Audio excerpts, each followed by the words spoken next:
Di era informasi, berbagi informasi terjadi begitu mudah sehingga kita semakin sulit membedakan mana yang benar dan mana yang salah. Tapi bagi yang rajin mengecek, cukup mudah bagi kita untuk mengecek kebenaran klaim yang dilakukan karena kemudahan teknologi itu sendiri.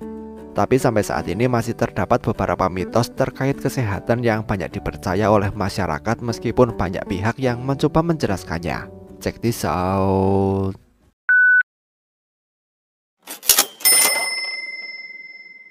Kita perlu minum 8 gelas air sehari. Mitos ini dimulai sekitar tahun 1945 ketika sebuah publikasi merekomendasikan agar orang minum 2,5 liter air sehari. Jika tidak mampu, minumlah 8 gelas air. Pendapat itu mulai membuat bingung Dewan Pangan dan Gizi Amerika Serikat yang merekomendasikan agar orang minum 1 ml air untuk setiap 1 kalori makanan. Pandangan itu selanjutnya dipopulerkan oleh seorang ahli gizi Amerika terkenal bernama Frederick J. Stair yang menyarankan orang untuk minum segala jenis minuman, baik itu kopi, teh, atau air bersoda sebanyak 6-8 gelas dalam waktu 24 jam. Pendapat yang diungkapkan oleh Frederick tidak berdasar karena dia hanya mengungkapkan pandangan pribadi. Penelitian telah menunjukkan tidak ada angka pasti yang harus kalian minum. Itu semua tergantung pada tubuh kalian. Ketika kalian merasa haus, maka minumlah air. Mencukur akan menyebabkan bulu tumbuh lebih cepat. Kenyataannya, penelitian yang dilakukan sejak tahun 1928 membuktikan jika tidak ada hubungan antara frekuensi bercukur dengan laju pertumbuhan rambut. Setiap kali kita mencukur, yang kita lakukan adalah memotong rambut, sementara folikel kulit yang menghasilkan rambut tidak terpengaruh olehnya. Penggunaan perangkat elektronik di rumah sakit beresiko tinggi. Perangkat elektronik seperti telepon sering dituding sebagai penyebab kejadian yang tidak diinginkan ketika telepon berada di dekat perangkat elektronik lainnya, terutama di rumah sakit. Ada beberapa laporan kasus yang menyebutkan jika ponsel bisa menyebabkan perubahan pembacaan alat kesehatan yang digunakan. Faktanya, kejadian seperti itu memang terjadi, tapi berdasarkan penelitian yang telah dilakukan, kemungkinan terjadinya hal seperti itu sangatlah kecil. Pemahaman kami tentang tingkat keamanan gelombang telepon dan kemajuan teknologi gelombang telah meyakinkan banyak rumah sakit untuk melonggarkan persyaratan penggunaannya. Hanya beberapa lokasi seperti unit perawatan intensif yang masih melarang penggunaan perangkat elektronik.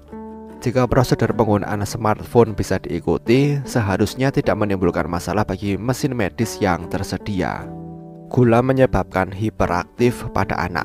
Salah satu penjelasan yang sering dikemukakan orang tua terkait perilaku anaknya yang terlalu aktif adalah karena asupan gula yang berlebihan. Sebuah studi yang dilakukan pada tahun 1995 oleh sekelompok peneliti menyimpulkan jika gula tidak benar-benar mempengaruhi kemampuan kognitif anak.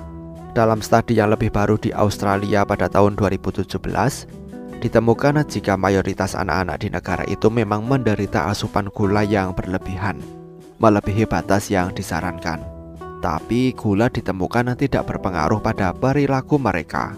Membaca dalam gelap bisa merusak mata. Pasti banyak yang percaya dengan mitos ini.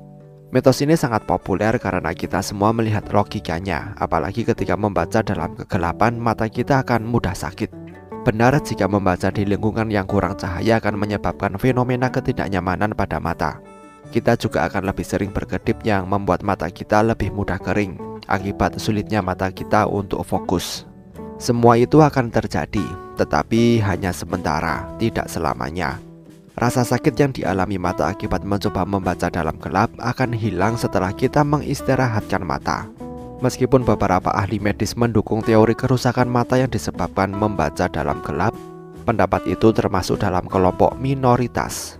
Mayoritas dokter mata menggambarkan individu yang sering melakukan pekerjaan yang membutuhkan fokus mata dengan jarak yang dekat dengan objek akan beresiko lebih besar terkena rabun jauh. Pencahayaan penting untuk memudahkan kita membaca karena mengurangi kebutuhan mata untuk fokus. Tetapi jika perlu membaca dalam gelap, kalian tidak perlu khawatir dengan akibatnya. Bagaimana menurut kalian? Sampaikan pendapat kalian di kolom komentar. Terima kasih telah menonton video ini dan sampai jumpa di next video.